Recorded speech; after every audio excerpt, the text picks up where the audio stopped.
ذرا ہلکا پھلکا ہو کر اس نے آنسو صاف کیے اور صبرینہ کو میسج کرنے کی بجائے خط لکھنے کی طرف متوجہ ہوا۔ جب مجھے ہوش آیا تو مجھے لگا کہ میں مر گیا ہوں اور سیدھا جہنم میں آ گیا ہوں۔ اتنی عجیب جگہ، اتنے عجیب لوگ اور ارد گرد نظریں جھکا دینے پر مجبور کر دینے والے نظارے۔ پہلے تو مجھے سمجھ میں نہیں آئی کہ کیا یہ پاگل خانہ ہے، لیکن اتنا عجیب، اتنا بےہودہ پاگل خانہ نہیں ہو سکتا۔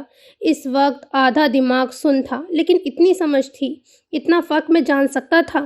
ابھی سیدھا ہوا تھا تو کسی کی آواز آئی، کر دیکھا تو ایک دیو کامد آدمی جس نے شرٹ نہیں پہنی تھی عجیب نگاہوں سے تکتے ہوئے کوئی اور زبان بولا، وہ زبان جس سے کم میں واقف نہیں تھا، لیکن اس کی عجیب نگاہوں کو دیکھ کر میں سہم ضرور گیا تھا۔ تیزی سے پیچھے ہو کر مجھے احساس ہوا میں بیٹھا کہاں ہوں۔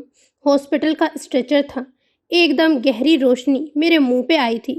میں نے منہ پہ ہاتھ رکھا، وہ آدمی پھر مجھ سے مخاطب ہوا۔ میں نے اس دفعہ اوکسان کو پکارا، میں کہاں ہوں؟ میں اتنی عجیب سی جگہ پہ کیا کر رہا ہوں؟ لیکن ہر طرف مختلف ہنسی پر میں مزید گھبرا گیا تھا۔ پھر کسی نے انگریزی میں مجھے مخاطب کیا کہ میں بہت اچھی جگہ پہ ہوں اور میں یہاں خوب انجوائے کروں گا۔ ایک دم تیزی سے مڑا تو وہی آدمی تھا، لیکن سوٹ بوٹ کی بجائے وہ بھی اس آدمی کی طرح صرف شورٹس میں تھا۔ میں ایک دم سیدھا ہوا تھا، آنکھوں میں غصہ در آیا تھا اور میں سیدھا کھڑا ہوا اور اس سے پوچھا میں یہاں کیا کر رہا ہوں؟ وہ مسکرا کر میرے چہرے کو چھونے لگا۔ میں زور سے ہاتھ مار کر چیخا، یہ کدھر لے کر آئے ہو مجھے؟ پاگل خانے اپنی اوکسان کے پاس جانا ہے؟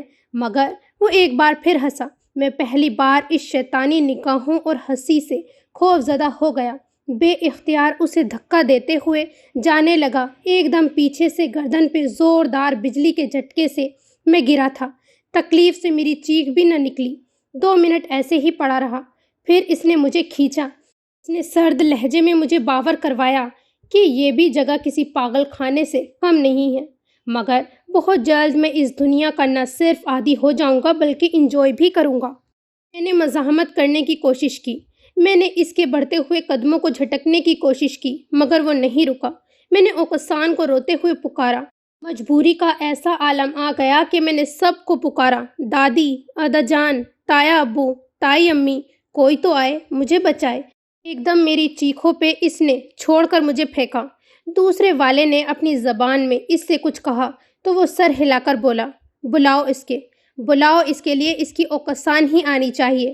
میں ایک دم ٹھہر گیا، یہ اچانک سے مہربان کیسے ہو گئے؟